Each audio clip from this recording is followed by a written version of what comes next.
clearly you see how much trouble I have bending down. I don't want to go there, but No, I get it, man.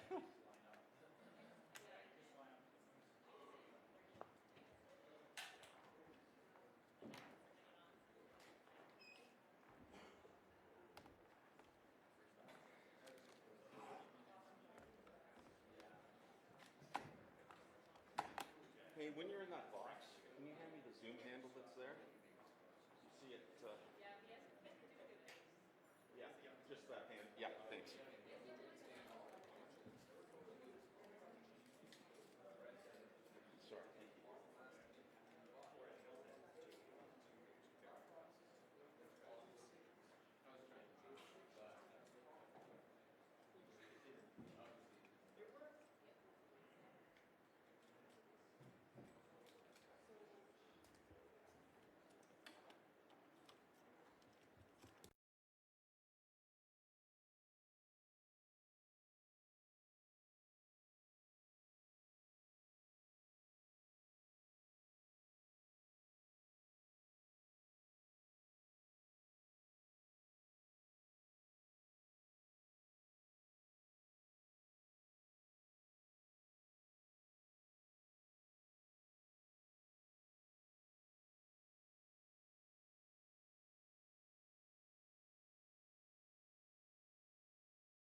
did you tone yet or no?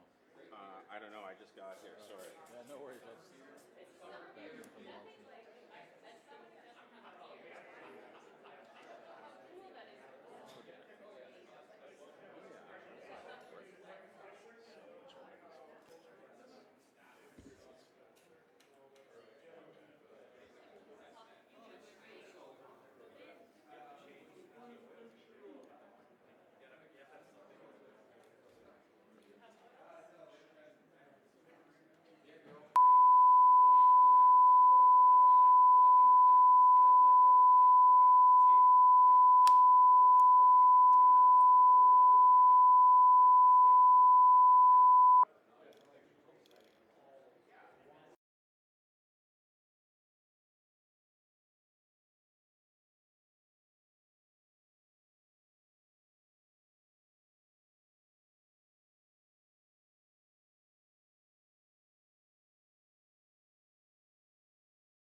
folks, for those interested, we have a letter that we are releasing from the premiers right now to all of the federal parties.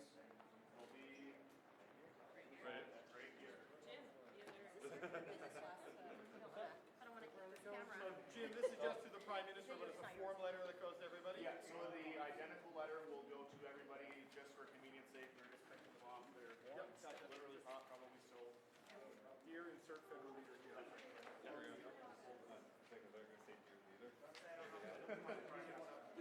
Yes, they've already gone out. Okay. Every federal.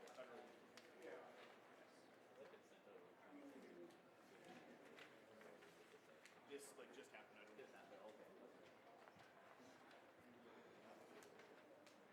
don't know. Oh, there's some here, Bill.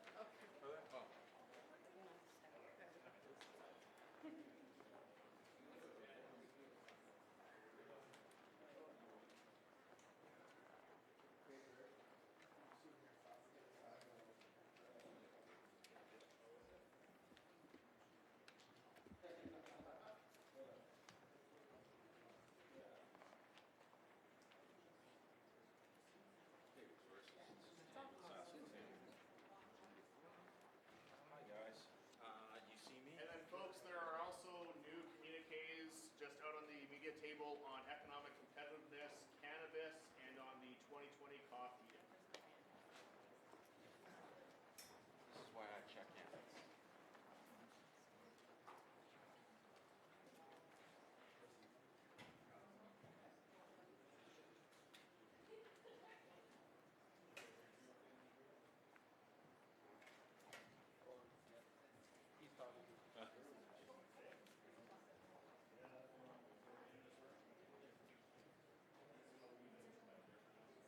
Okay.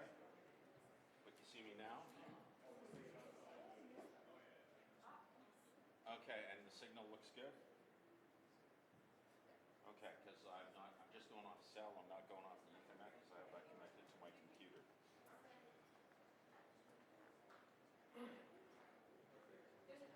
No, everybody else is here. The corp's surrounded in triax, it looks like. They do a SAT truck. Global has an Engo, maybe another Engo somewhere. Team Quebec. Hopefully we're going Local is going to be shooting cutaways.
it's easier for you to get it too, right? Right? Right here? Yeah, there you go. Perfect. Just less feet, the better, if that Oh, makes exactly. sense. It's understandable.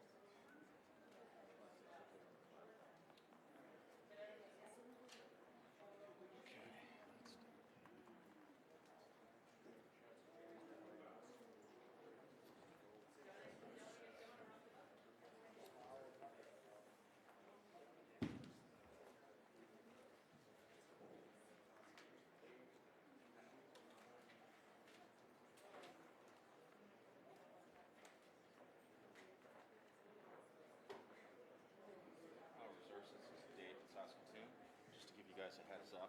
I think they'll be coming, they want to get this started on time because everybody wants to get out of Dodge, so it shouldn't be too much longer.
Dude, get a chair. Get a chair? Yeah. Yeah? Well, it's going to be half an hour. You're going to be as uncomfortable as hell. Look after yourself first. So there's one over there by the coffee. See? Oh, yeah. Go snag it. Sure. Get comfortable, man.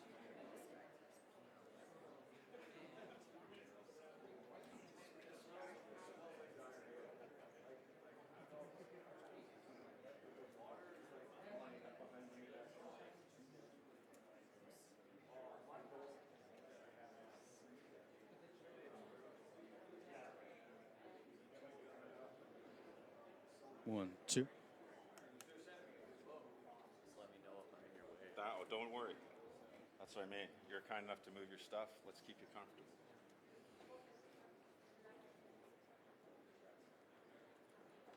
Toot la gang.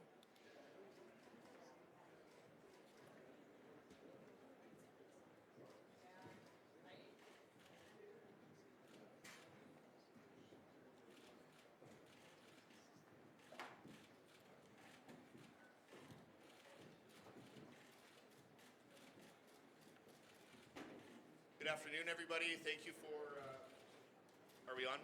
Good afternoon, everybody. Thank you for coming. Premier Moe will open up with some opening remarks. We'll then be going for questions. I'll ask you to limit your question to one question, one follow-up per reporter, and then we'll switch off. Premier Moe? Well, thank you very much, and thank you everyone for coming here today. We have a couple of premiers that had to go for for flights, and I believe we have a couple of others that are on fairly tight time schedules. So if someone does walk off the stage, it's not in protest, it's to catch a plane, as we always want to indicate at the outset.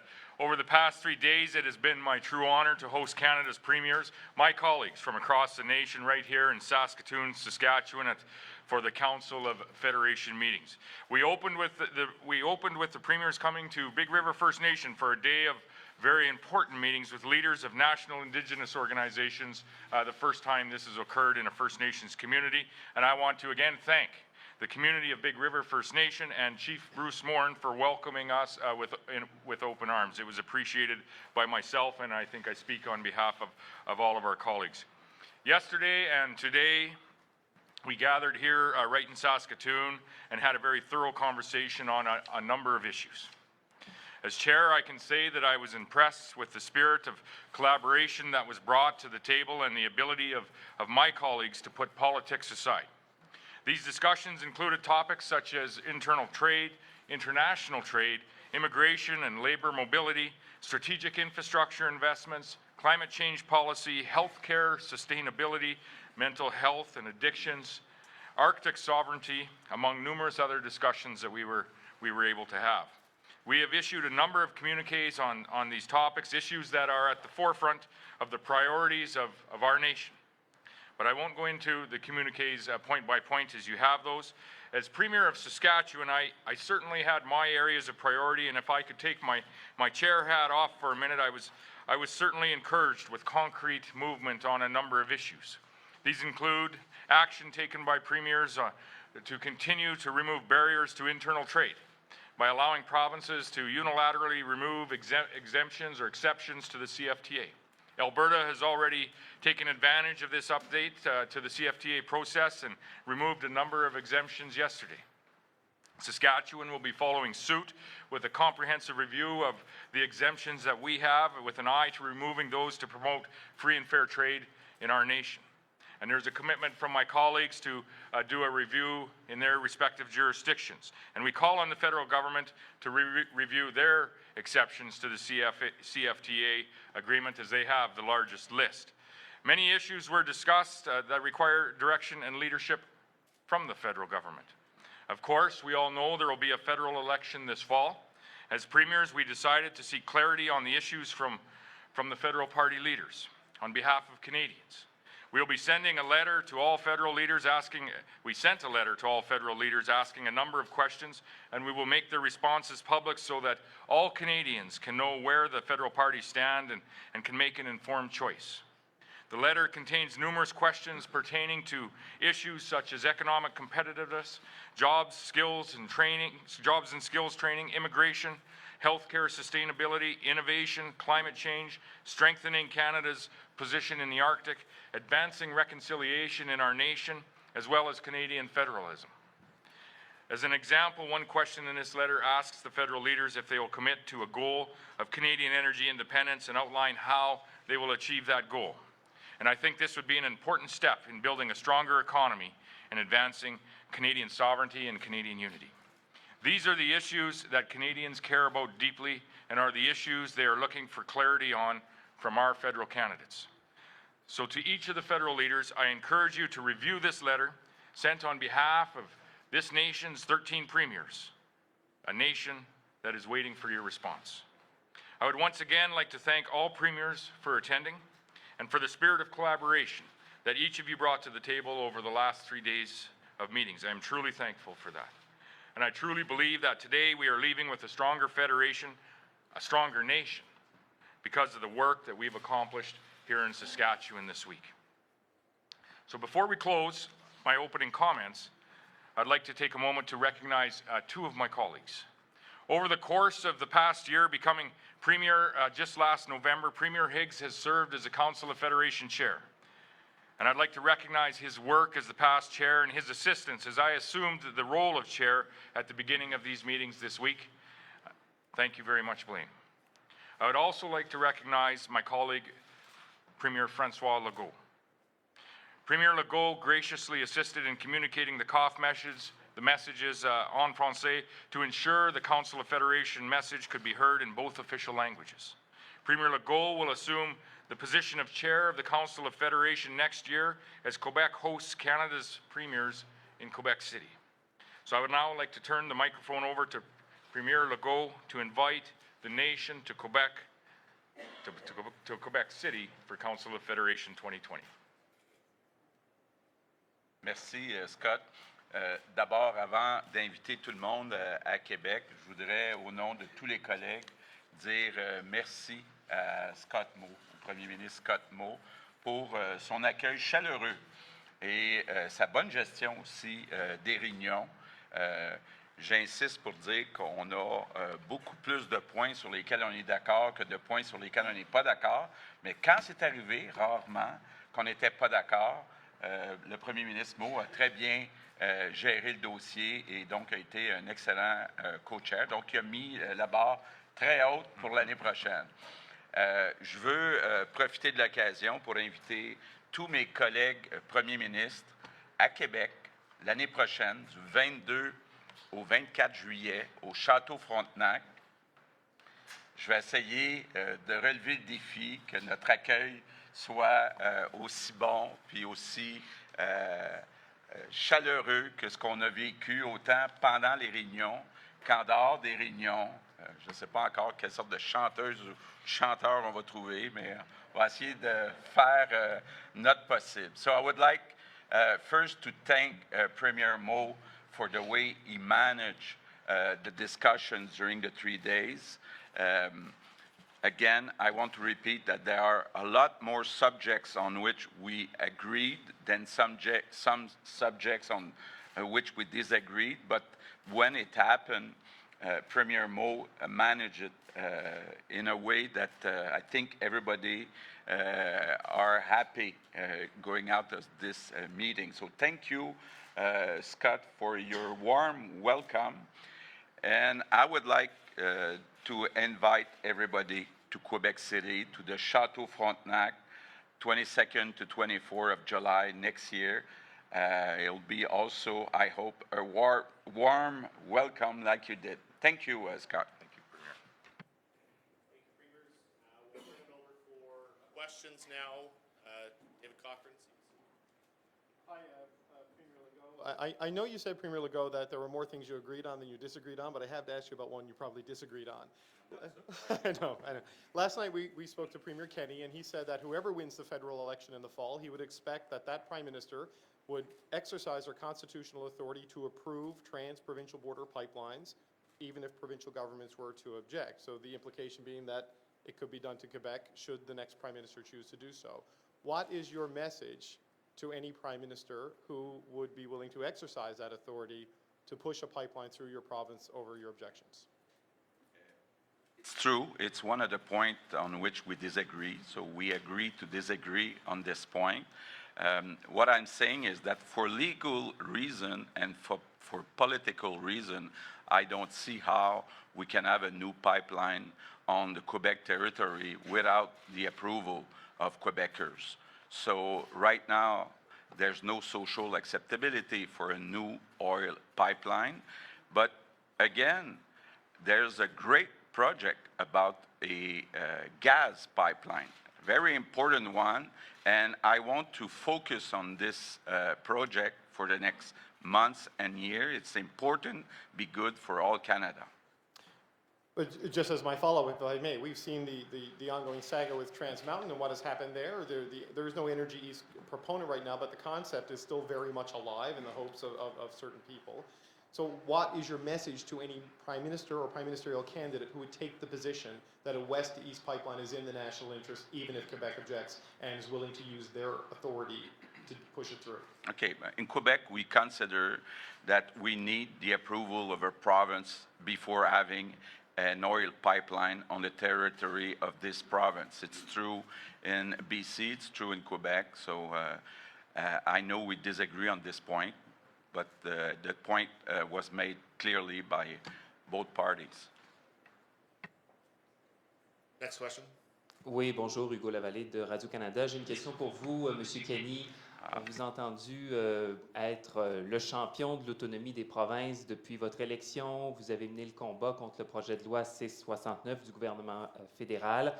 On vous a aussi entendu avoir des mots durs sur la volonté du gouvernement fédéral d'imposer une taxe sur le carbone. Or, hier, vous avez dit que vous estimiez que le gouvernement fédéral avait plein droit d'imposer un pipeline au Québec, et ce, même si le Québec n'en voulait pas. J'ai de la difficulté un peu à réconcilier toutes ces affirmations. Est-ce que vous êtes en faveur de l'autonomie provinciale juste quand ça fait votre affaire? Je suis en faveur de la Constitution canadienne. Et la Constitution donne les balises pour les champs de compétences des provinces et les champs de compétences du fédéral. C'est clair dans la section 92 de la Constitution depuis 1867 que les projets de l'infrastructure interprovinciale sont les responsabilités du gouvernement fédéral. Une loi constitutionnelle qui n'est pas, c'est pas une question politique, c'est pas une question d'une préférence des provinces par rapport au fédéral. C'est une question du sens clair de la Constitution depuis le début de la fédération. Une loi constitutionnelle qui vient d'être confirmée par la Cour d'appel de la Colombie-Britannique de façon unanime dans leur décision sur la référence qui a été faite par la Colombie-Britannique. Alors, cette décision-là est en cours va pour un appel à la Cour suprême du Canada. Et je m'attends à ce que la Cour suprême va confirmer à nouveau que c'est un pouvoir du fédéral. Alors, je respecte et je vais, comme j'ai dit, la soirée de notre victoire électorale, que j'espère que l'Alberta sera les alliés avec le Québec pour la défense des champs des compétences provinciaux, mais en même temps, il faut respecter les juridictions fédérales. Alors, M. Legault, vous avez entendu ce que M. Kenny vient de dire. Jusqu'où vous êtes prêt à aller pour bloquer un pipeline? Bon, d'abord, au Québec, nous, on croit que l'environnement et les évaluations environnementales, ça relève des provinces. Donc, évidemment, quand il y a un projet important comme un oléoduc, il doit y avoir une évaluation environnementale et la province de Québec a tous les pouvoirs, selon nous, pour accepter ou refuser un tel projet. Mais au-delà de la Constitution puis de la légalité de certains gestes, il reste quand même que de la politique. Et en bout de ligne, ce sont les citoyens qui s'expriment, autant à une élection fédérale qu'une élection provinciale. Et donc, il y a aussi une partie politique importante. Et au Québec, il y a une majorité de Québécois qui ne veulent pas avoir un nouveau pipeline de pétrole. Justin Giovannetti from the Globe and Mail. Mr. Ford, earlier today you told the Toronto Sun that you pledged a better vetting of appointees going forward. I was wondering if you could explain what exactly you meant by better vetting, and will it be independent of your office? Well, I'm responsible for everything that happens at that province, and I take responsibility. Yes, we always look at improvement on vetting candidates. Keep in mind, we appoint close to 3,200 people. I'm one of the few premiers that have reappointed people that the Liberals appointed. And maybe the Globe can look into how many people I've reappointed. I look at qualifications on the job, and we're going to continue appointing good quality people. A lot of these agencies, boards, and commissions are responsible for over billions and billions of dollars in our province, and I want the best people to do the job, to make sure that their file moves forward and they respect the taxpayers of our province. Premier Horgan, Alberta has announced an inquiry into foreign-funded environmental groups, or into the level of foreign funding. The jurisdiction of that inquiry is limited to Alberta. Are you willing to support that inquiry and extend its investigative reach into your province? What Alberta decides to do with its public resources is entirely up to Alberta. We are proceeding in British Columbia with the issues that affect people. We're focusing on delivering services. I have no challenge or no trouble with Premier Kenney choosing whatever issues he wants to review. We have launched a public inquiry into money laundering in British Columbia. We did so after a year and a half of doing detailed investigation and coming to a conclusion that the public interest would be served by pursuing that with subpoena powers. Premier Kenney is making his choices, as are other premiers, and that's appropriate. Oui, bonjour, Marco Bellard-Cyrino du Devoir. Monsieur Legault, l'automne dernier, vous avez qualifié le pétrole albertain d'énergie sale. Avez-vous changé d'idée depuis? Okay. D'abord, si vous vous rappelez, puis je pense que vous étiez là, on a d'abord parlé d'hydroélectricité, puis on m'a demandé la différence entre l'hydroélectricité et le pétrole. Il reste qu'on utilise au Québec 10 milliards de dollars de pétrole par année. Donc, c'est une énergie qui est encore nécessaire au Québec, comme à peu près partout dans le monde. Donc, je ne répéterai pas ce mot-là.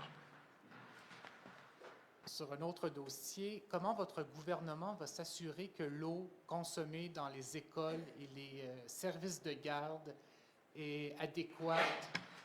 Est-ce que vous avez mandaté les commissions scolaires, notamment d'effectuer des tests dans tous les points de service? Oui, c'est une situation qui est préoccupante. J'ai demandé à notre ministre de la Santé, Daniel McCann, avec la santé publique, de regarder de très près la situation dans les écoles qui sont concernées. Le ministre de l'Éducation, Jean-François Roberge, aussi suit de près la situation. C'est préoccupant. Et donc, on va, au cours des prochaines heures, des prochains jours, être capable d'identifier s'il y a un risque pour les enfants. Puis évidemment, c'est zéro tolérance. Hi, it's Chris Rochelle from the Toronto Star. Premier Moe, with regards to the Buy America provisions, do you really need to wait for Ottawa to act? Is there any agreement or was there any discussion about Canadian content being mandated in large public projects, something you guys could do immediately? Well, we do need to call on the federal government to act with respect to the Buy America clause that is impacting. We saw impacts from that policy just this week in the two gentlemen on either side of me's provincial jurisdictions. So the fact of the matter is that this is a nation-to-nation negotiation between our federal government, our Canadian federal government, and the federal government in the United States. Doug or Francois, you may have something to add to that, but we saw the effects of that in job loss in Canada here just this week. So we continue to work with our federal government on our foreign policy, on our foreign trade relationships with not only the United States, but all of our trading partners, export partners, import partners around the world. We have one foreign policy in this nation. It's the federal government's foreign policy, and I think we were in agreement at this table that we will support that policy and use whatever tools we have, whatever relationships we have with the industries that we have in our respective jurisdictions, use that expertise to provide the very best advice and support to the federal government in developing and furthering that policy, and in this case, with respect to the Buy American clause that we've asked the federal government to move towards an exemption on. I'll jump in there if you don't mind. We discussed this in depth here, and Premier Legault, myself, we felt the impact at Bombardier. When I talked to the president of Bombardier, he said it's directly because of Buy America. Justin Trudeau has failed this country when it comes to standing up for Buy America. What I've seen here over the last few days, where Justin Trudeau has failed manufacturing companies, have failed the people of this country, we have a group of premiers that are willing to stand up and lead this nation to prosperity from coast to coast to coast and deal with making sure that we get exempt from Buy America. Buy America will kill our manufacturing base here in the country. As the president of Bombardier told me the other day, that it'd be easy for Bombardier to move to the U.S. and build trains and sell them to Canada. But we can't build trains in Canada and sell them to the U.S. That's unacceptable. And we need to stand up and show leadership. And I've seen leadership from each and every premier that have signed on to confirm that the federal government needs to do more to protect our manufacturing base or it will be eroded. And I can assure you, I have seen each and every premier at this table ready to lead this country. Thank you. Yes. First, the manufacturing business is very important for our economy. In Quebec, salaries paid in the manufacturing business are 35% higher than the average of different salaries. And it doesn't only affect companies making trains, but also buses and all public contracts. And it's really unfair. It has a very bad impact because right now, you have to have a local content of 70% in the United States, but with the agreement that we had with Europe, in Quebec and in all provinces, we cannot require more than 25%. So for a company, it's better to have a plant in the United States to respect the 70% content, and it's easier then to respect the one we have in Canada, 25%. So it's urgent that the federal government does something. Of course, as premiers of the different provinces, we will meet with the governors, with the people of the different states, because our two economies are linked together. So we need to protect that, and right now, we need that Canada be excluded of the Buy America Act.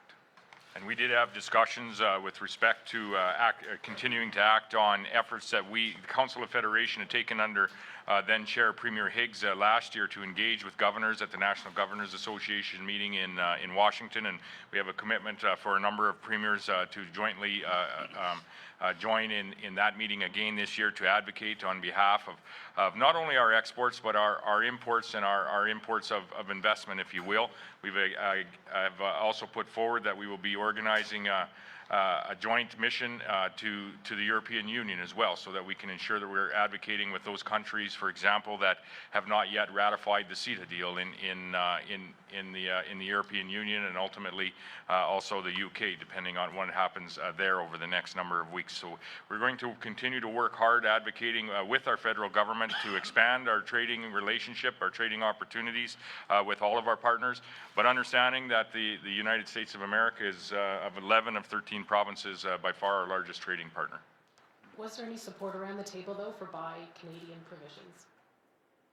We didn't discuss with respect to Buy Canadian provisions. We discussed how we could work with our federal government to have Canada exempt from the Buy American clause, as they are, and we are, their largest trading partner. Brian Lilly, Toronto Sun. Premier Legault, you keep saying there's no social acceptability for an oil pipeline in Quebec. So I wonder a couple of things. Why is there social acceptability for oil tankers up and down the St. Lawrence? And why is there social acceptability for the flow of money from Alberta and Saskatchewan to Quebec through the transfer payments?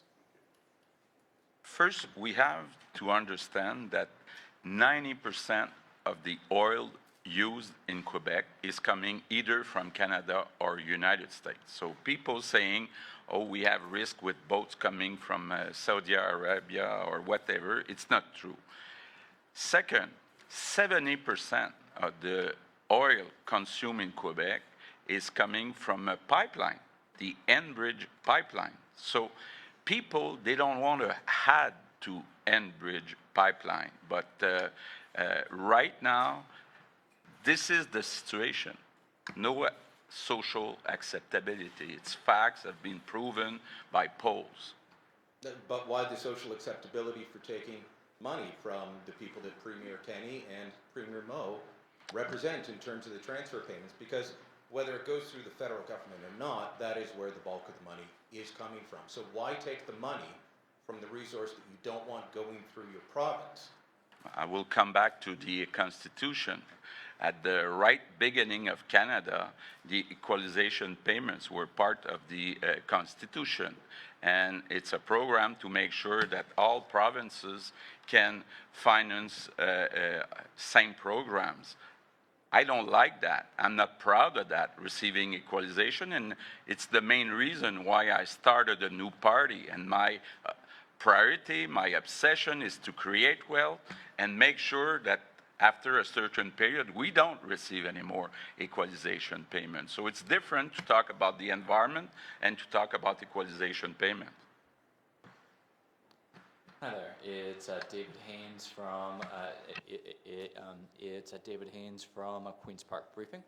For Premier Ford, to follow up on Justin's question earlier, you have so far resisted calls for an independent investigation into your government's patronage appointments. How can the public have confidence in the review that's being conducted if it's not independent of your government? Well, as I mentioned before, we're doing our review. We're vetting these candidates, but let's make no mistake about this. We're going to put the best people in place to run these agencies, boards, and commissions. And as I said earlier, we have over 3,200 appointments. And if you look at previous governments, let's look at the previous Liberal government. I've actually appointed probably more Liberals than I have new people that the Liberals appointed, because I felt, I don't care if they're from the Orange Party, the Red Party, or the Blue Party. I want the best bang for the buck. And again, I think we're doing that. And our government and our province is absolutely thriving right now economically. We are booming. We're created 187,000 new jobs. We've paid down the deficit by $3.3 billion that we found efficiencies. We paid down our debt by $4 billion. We inherited an absolute financial nightmare in Ontario, the largest debt from any sub-sovereign region in the world of $347 billion. We're turning this province around. We're seeing prosperity. We're seeing people that haven't been employed, that the previous government lost 300,000 manufacturing jobs. Again, we created the environment for 187,000 people that now have money to put food on the table, to pay their mortgages. Do you know what our biggest problem in Ontario? And I say this to the nation. You need a job? Come to Ontario. We need 250,000 people to fill the jobs that are there. That's our biggest problem right now. We have a labor shortage in Ontario, and we look forward to inviting people right across this nation to fill those jobs here in Ontario. We'll go back to the patronage appointments. You've also refused to look at past past appointments, and you have only restricted the government to look at pending appointments. How, in order to lift the cloud of suspicion on hundreds or thousands of past appointments, why won't you commit to having a look at them too? Well, we are reviewing it. We're reviewing it. We're also putting it through the Treasury. Again, I've said to the previous question, at the end of the day, I take full responsibility of everything that happens in our province, and I will continue to hold people accountable, and I think I did immediately, and I think you've seen that. When I've seen something go the wrong way, we've reacted immediately. Again, we're going to continue appointing the best people for the job. Thank you. Yes, hi. Question for Mr. Higgs, please. Hi, Mr. Higgs. Following up on Mr. Kenny's comments, do you believe that the federal government should impose a pipeline, an oil pipeline, going through Quebec? I think the opportunity that this conference presented, and what I find the most valuable, is how we come together as a nation. And we have I'm humbled to be part of a team here that represent this country.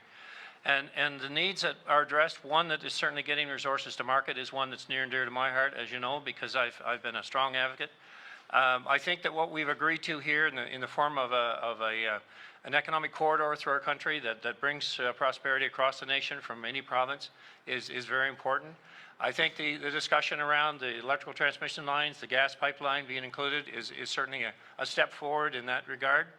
I also think that if we spend time in communicating that signing up to a pipeline is not 40 or 50 years of signing up to fossil fuels. It's providing the best form of transportation that is existing today, the safest and most reliable. And it's using the resources that we have today, right here in Canada, while we are using them. So what we have to convince people, really, and I understand that it is a sensitive issue in Quebec, and I think that's the direction that we need to be pushing, is say, let's make people understand that, you know, it's like the Kodak moment, which I've talked about many times. When digital photography came into being, film industry kind of disappeared. Industry can finance innovation. And for me, the point is, how do we, excuse me, how do we end up letting people understand that all we're doing is providing a safe, efficient means, an alternative to rail cars, an alternative to ships, and while we're using the fuel to allow it to supply the needs in North America and in Canada.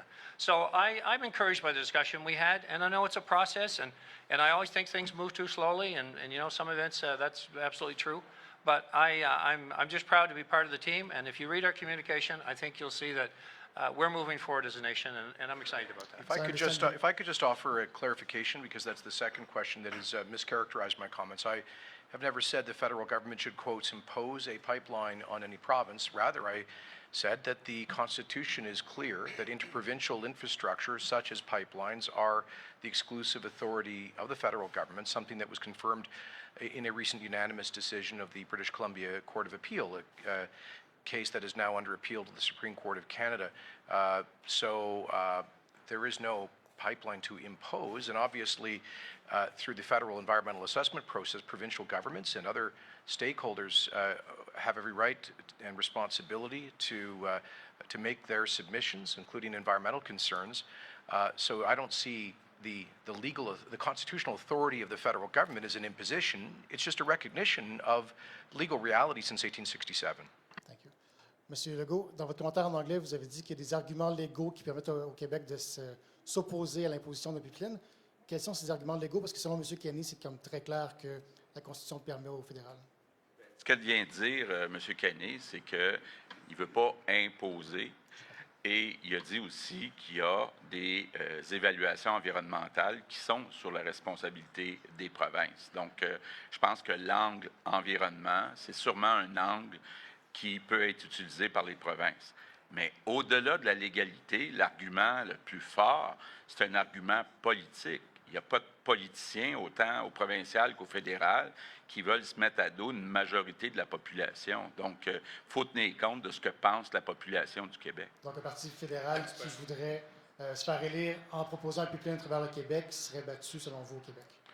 Bien, écoutez, là, ce que je vois, c'est que et M. Trudeau et M. Scheer sont tous les deux pour un corridor qui inclurait possiblement un oléoduc au Québec. Là. Donc, il faut quand même tenir compte de ça. Ce n'est pas le seul sujet sur lequel les gens vont s'exprimer. Hi, it's Alex McPherson with the Saskatoon Star Phoenix. Premier Horgan, given your similar views on oil pipelines, do you feel the federal government is treating Quebec differently than your province in this situation we're in? No, I think they're two completely different situations. With respect to Energy East, there was a proposal, and that proposal was withdrawn. With respect to Trans Mountain, it has been a project that's been on the books for a long time. It's a proposal to twin an existing pipeline and an existing corridor, so they really are not comparable. Having said that, we had a robust discussion around the table with different points of views being articulated. As you can see, Jason and I have been sitting beside each other the whole time, and all is well. And I believe that we focused, as Premier Moe said, through our discussions on where can we make progress as a nation, where can we highlight our disagreements, as Premier Legault and I have done on issues of the movement of oil to the coast in our case. Mr. Legault can and has spoken for himself. I made a commitment to British Columbians during an election campaign to defend our coast. We entered into existing legal cases. One, the Tsleil-Waututh case, which found that the National Energy Board did not adequately consult with Indigenous peoples, and more importantly, did not contemplate at any time the potential impacts to our marine environment. A renewal of consultation has taken place with Indigenous peoples. I'll leave it to them to determine whether that's been adequate or not. And there was a review of marine impacts. I think that gives me more opportunity now to speak directly to the federal government about their responsibility to accelerate and improve their ocean protection plan to ensure that the coast of British Columbia is defended, not just for British Columbians, but all Canadians. Just to follow up on that, what do you make of Premier Kenney's comments yesterday regarding the federal government having sole regulatory authority? I don't want to mischaracterize them. Well, I didn't hear his comments yesterday, but I heard his clarification today, and I have no disagreement with that. Where I do divide with the Premier is on, well, in fact, I don't even think we do, but we come at this from a different perspective. I believe that Canada has been an evolution of tugging and pulling from the centre to the peripheries, provincial rights versus the national interest. That has been the case for 152 years and will continue to be into the future. We still remain a strong, vibrant, dynamic nation, the envy of the world, but it's a result of our ability to disagree on certain points and try to find a way forward. It's the Canadian way. We always say sorry and we always move forward. Caroline Plante, la presse canadienne. Mr. Pallister, have you discussed Quebec's law on religious symbols with Mr. Legault? What did you say to him? Et Mr. Legault, qu'est-ce que vous avez répondu?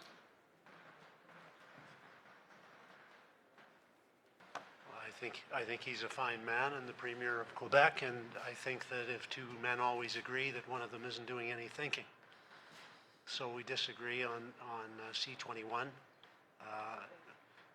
The Premier has every right. He ran asking for permission to act on a mandate.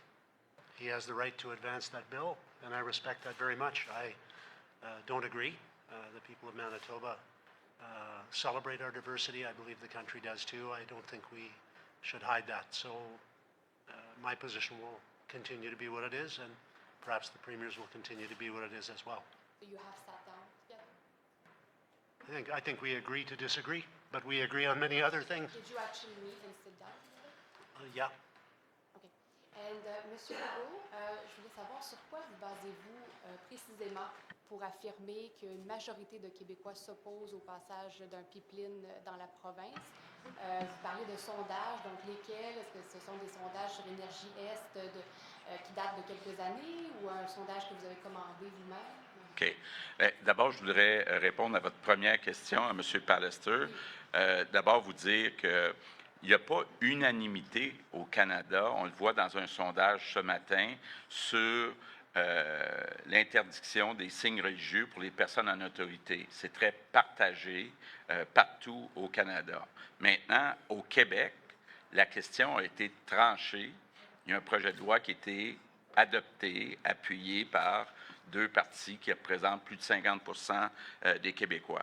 Pour ce qui est des discussions avec M. Pallister, c'était fait de façon respectueuse et, comme on dit en anglais, we agree to disagree. Donc, on est toujours chacun sur nos positions, mais c'était fait de façon courtoise, respectueuse. Cette semaine, vous dites ça souvent, we agree to disagree. Vous l'avez répété souvent? Oui. Bien, je pense que c'était sur les 2-3 sujets qu'on ne s'entend pas, mais sur les 25-50 sujets sur lesquels on s'entend, j'aurais plutôt dit qu'on agree to agree. So, bon. Maintenant, l'autre question, c'était sur... Sur le pipeline, et puis vous dites qu'une majorité donc Sur s'oppose. Sur quoi vous basez-vous? Oui, vous avez raison que je me fie sur les sondages qu'on avait eus avec Énergie Est. D'une certaine façon, la question ne se pose pas aujourd'hui parce qu'il n'y a pas de projet sur la table de l'éoduc.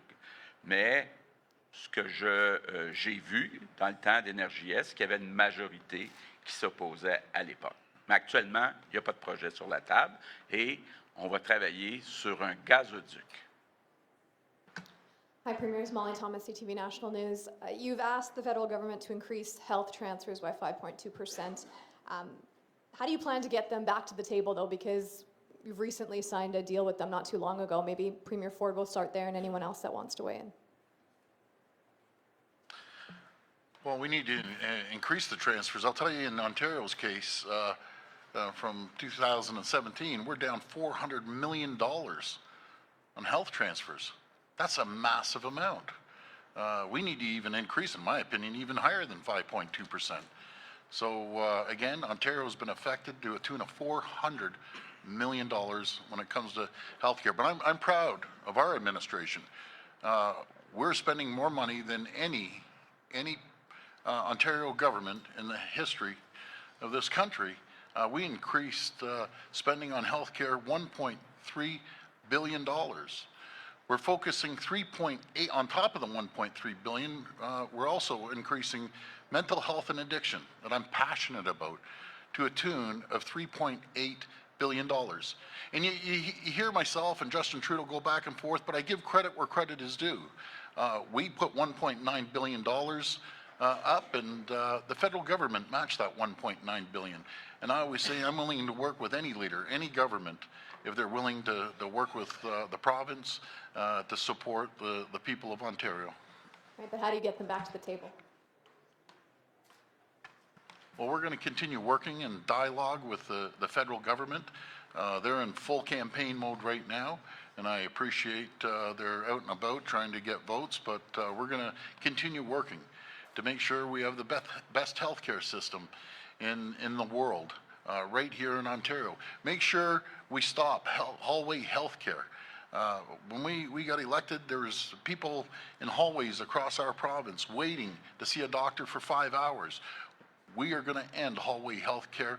As we stand right now, we're down to 1,000 patients in the hallways, but I can assure the people of Ontario over the next year, we won't have anyone in the hallways there.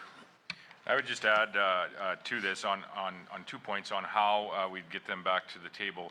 This is one of the questions in the letter that we've provided to all of the federal leaders, and we'd hope that the federal leaders will respond not only to the 13 premiers representing the entire population of Canada, but in doing so respond to Canadians with their intentions with respect to the escalator of funding our health care here in the nation. And I think it's fair to state that healthcare has changed. The delivery of healthcare has changed. How we triage patients have changed.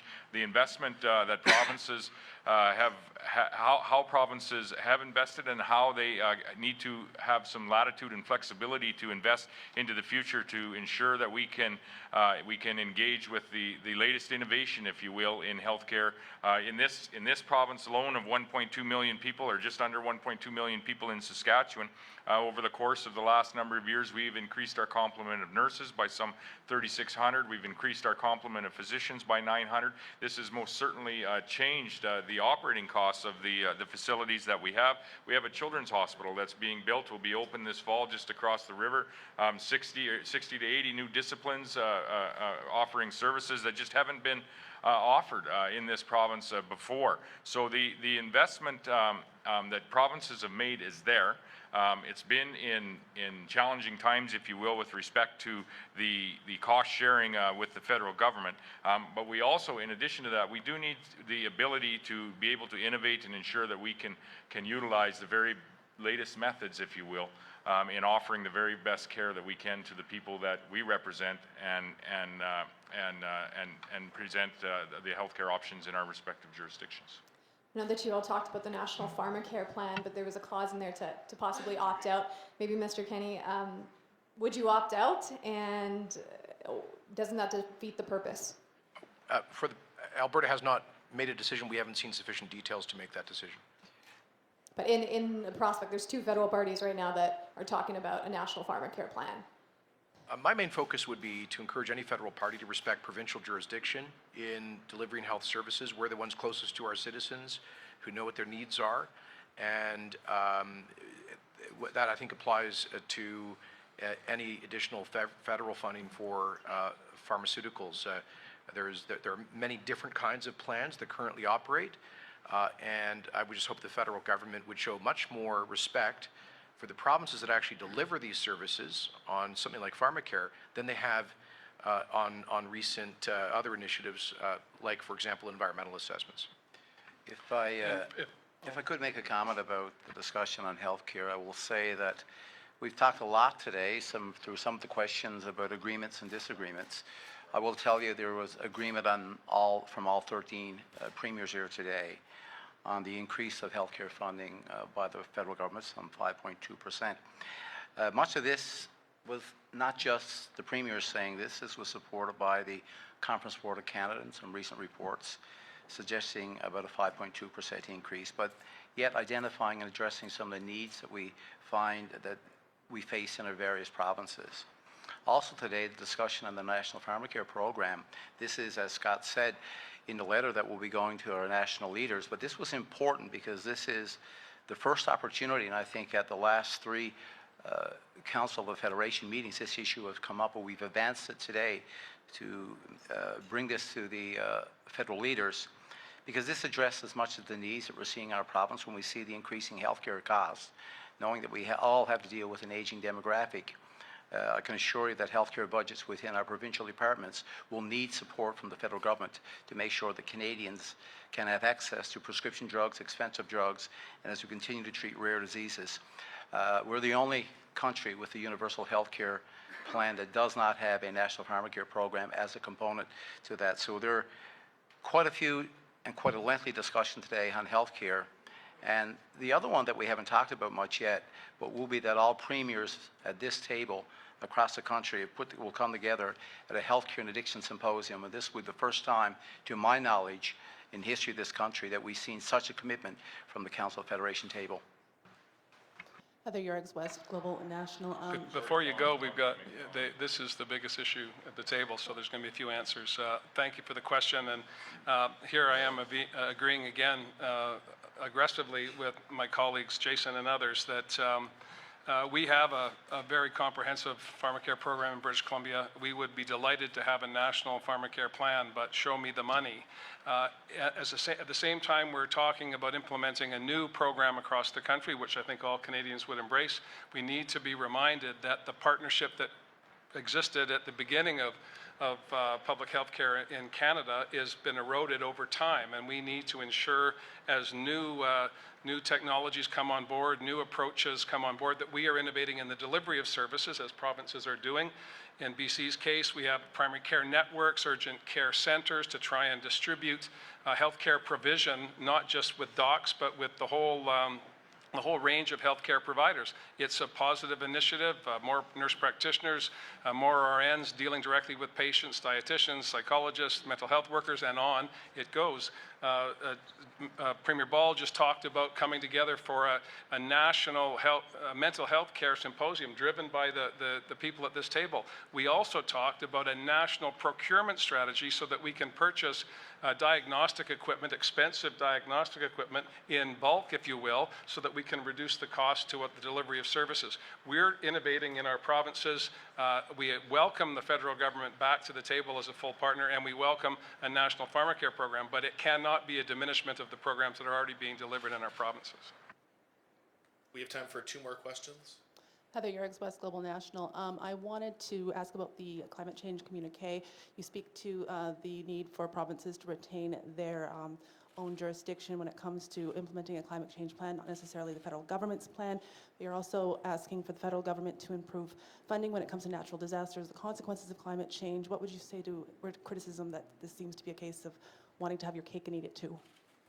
I don't think there's anything near wanting to have your cake and eat it too. Listen, there's full agreement at this table that we need to do better with our industries with respect to climate change, with the emissions in our industries across the nation in each jurisdiction, and we're doing just that with our industries. On the whole environmental suite of the impact that industries and people have on our land, our water, and ultimately our atmosphere. I will speak to Saskatchewan specifically. In agriculture, we have innovated to the point of crop agriculture being a carbon neutral industry, and there is virtually nowhere else in the world that I'm aware of that is able to say that through the innovation of zero-till drills, the innovation of pulse crops that are being grown here, and now that very innovation is being manufactured here in Saskatchewan and sold in other areas of the world. In the climate change communique, We also had discussion around Article 6 of the Paris Accord and the opportunity for internationally transferable mitigation outcomes and the ability to actually trade those carbon credits when you are sharing that innovation, such as zero-till drills, through commerce, sharing innovation such as carbon capture and storage that we have a plant here in Saskatchewan through commerce, sharing the innovation that we have, for example, in the energy industry that when you compare the Western Canadian energy industry to other energy industries and other energy products around the world, ranks very, very sustainable. We have zero-emission wellhead sites here in Saskatchewan. We have a methane action plan that will be reducing our methane emissions in our primary energy production by 45% by the year 2025. I'm not certain of another place in the world that has such aggressive targets, has worked so closely with their industry to set targets to that level. Our electrical generation industry in Saskatchewan has a target of reducing emissions by 40% by the year 2030. These certainly aren't the words of a climate change denier. When it comes to the issue of provincial autonomy or provincial jurisdiction, that's where we have raised our court challenge, and that's where we will continue to raise our court challenge. We believe that each province should have the ability to address how they are going to achieve their contribution to Canadian targets, how we are going to have a conversation around ensuring that our industries are sustainable moving forward. If we were to put a new aluminum plant somewhere in the world, understanding that Canadian aluminum plants, I believe some in British Columbia, have 11 times less emissions than plants in other areas of the world, I, as a global citizen, would want that aluminum plant not only in Canada, but likely in British Columbia, not only for the direct employment that we would have, but because we would be contributing less emissions into what is a global challenge, the global conversation around climate change. With respect to the carbon taxation piece, we believe that is an area of provincial jurisdiction, and we've taken that to the Supreme Court. There's a number of jurisdictions on stage here that have intervened in that case on either side, and it's a conversation that ultimately will be, we had a split decision in Saskatchewan, but it's a conversation around provincial autonomy, provincial jurisdiction, and it'll be decided by the Supreme Court of Canada. To be clear, the disaster financial arrangements were changed about 4 years ago to triple the deductible amount. So to put it simply, that was a download onto provinces and in effect onto local governments as well. And we agree that the federal government needs to return to the previous approach, and that there is a good case to be made, I think, for federal government responsibilities to be accepted when we're dealing with disasters at the provincial level. Last question. Premier Scott Moe, Stephanie Taylor at the Canadian Press. Premier Scott Moe has said that he thinks national unity is being threatened. There's all of you here today, or most of all, or everyone except one. I'd wondered what all of you thought about whether national unity is being threatened. Maybe we can go down a line in a kind of yes or no way. I know that can sometimes be hard for politicians to do, but it would be interesting to know how many of you think national unity is being threatened right now. I'd start with that conversation by echoing what I heard from Scott Moe at the Western Premiers Conference. It's up to everybody at this table to put partisan rhetoric aside and to get down to the issues that are important to Canadians. And I think whether it was from my experience working with the Northern Premiers and then working again with the Western Premiers and now here at the Council of the Federation, you have a group of individuals here that are dedicated to their regions, and you have a group of people here that are much more willing to work on the issues of the day and to come to consensus. And you know, a lot of the conversations that the media is focusing in on is the divisive issues.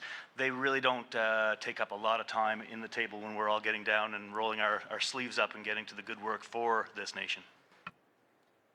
Well, I'm sure there's going to be every premier that will want to weigh into the question. And to answer your question, if you get the sense of what I felt over the last 2 or 3 days that we've been able to gather here in Saskatoon, there was no discussion at all on a threat to national unity.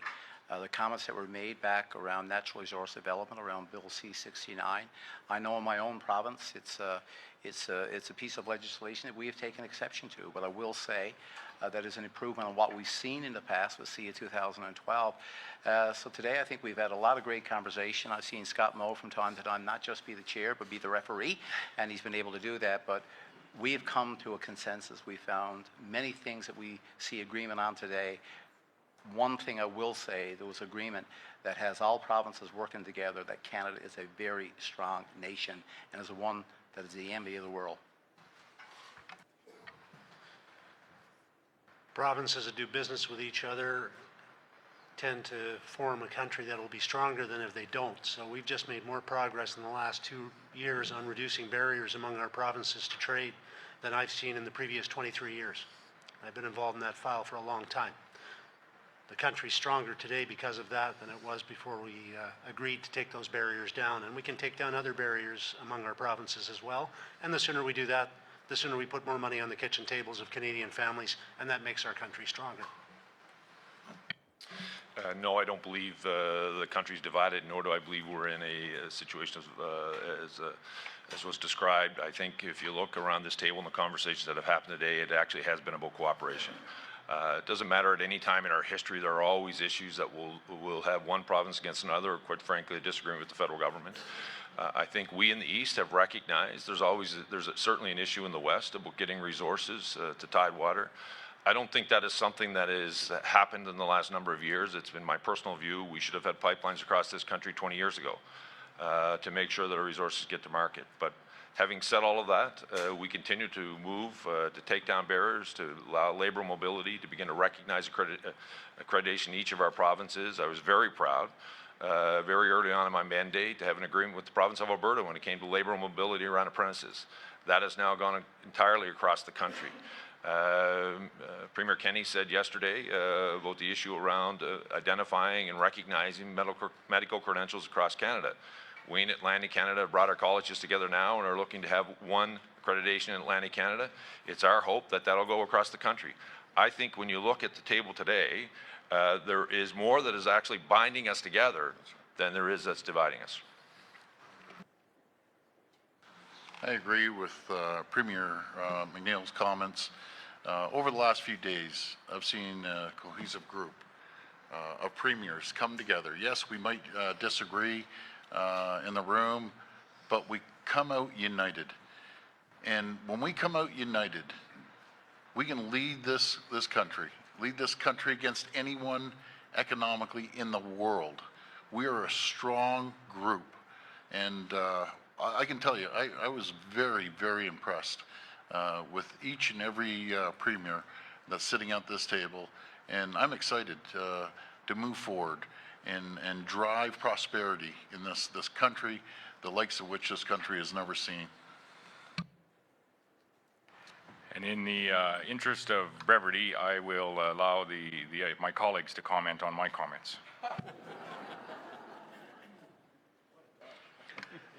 What I saw in the last 3 days is 13 premiers who want to focus on one thing, creating well-paid jobs for Canadians. And I'm very happy and very impressed also about the focus we have on the economy. And I like that very much. And I think we may disagree on few points, but we agree on a lot more points. And while I certainly agree with my colleagues in relation to the quality of these meetings and the path forward and the camaraderie here of doing that, I think that the longer you ignore problems that are frustrating one province over another, it creates disunity and it creates a problem, and it ultimately can magnify and lead into discord, and it can lead to problems. And that could be in the sense of our national unity. However, I do believe that this meeting, and that's why they're important to have these meetings, and it may be important to have more than just one a year, because we did come out with paths forward on many items. And on the frustration that certainly Alberta and Saskatchewan have had to get resources to Tidewater, I think there is a path forward. And I think that we just have to execute that in a reasonable fashion, in a timely fashion. Because I'm one of those provinces that are receiving transfer payments, and I appreciate the fact that those resources are coming from Alberta and Saskatchewan, and I feel an ownership there, because I don't think you can disconnect the source of the economic generation and the outcome of services that we enjoy all over the country. So I think in many ways we have to connect the dots. And in order for our nation to be prosperous, we have to work together to fix the problems in order to maintain a level of service, a level of health, a level of education, and have that continue from one coast to another. Well, from my perspective, I don't want to get into a sermon or a lecture. I'm a student of history, and I have been observing Canadian politics for most of my life. I studied the politics before my life began. And I had the opportunity just over a month ago to stand on Juno Beach with a collection of 99-year-olds who put their lives at risk to protect this thing that we are all having the fortune and blessing to represent as premiers across this table. And those types of things move you, and the little things that, when I say little, I don't want to be diminishing the differences that we have.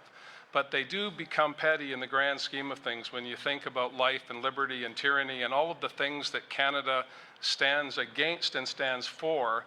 To have the opportunity and privilege to sit with this group of people is profoundly moving for me.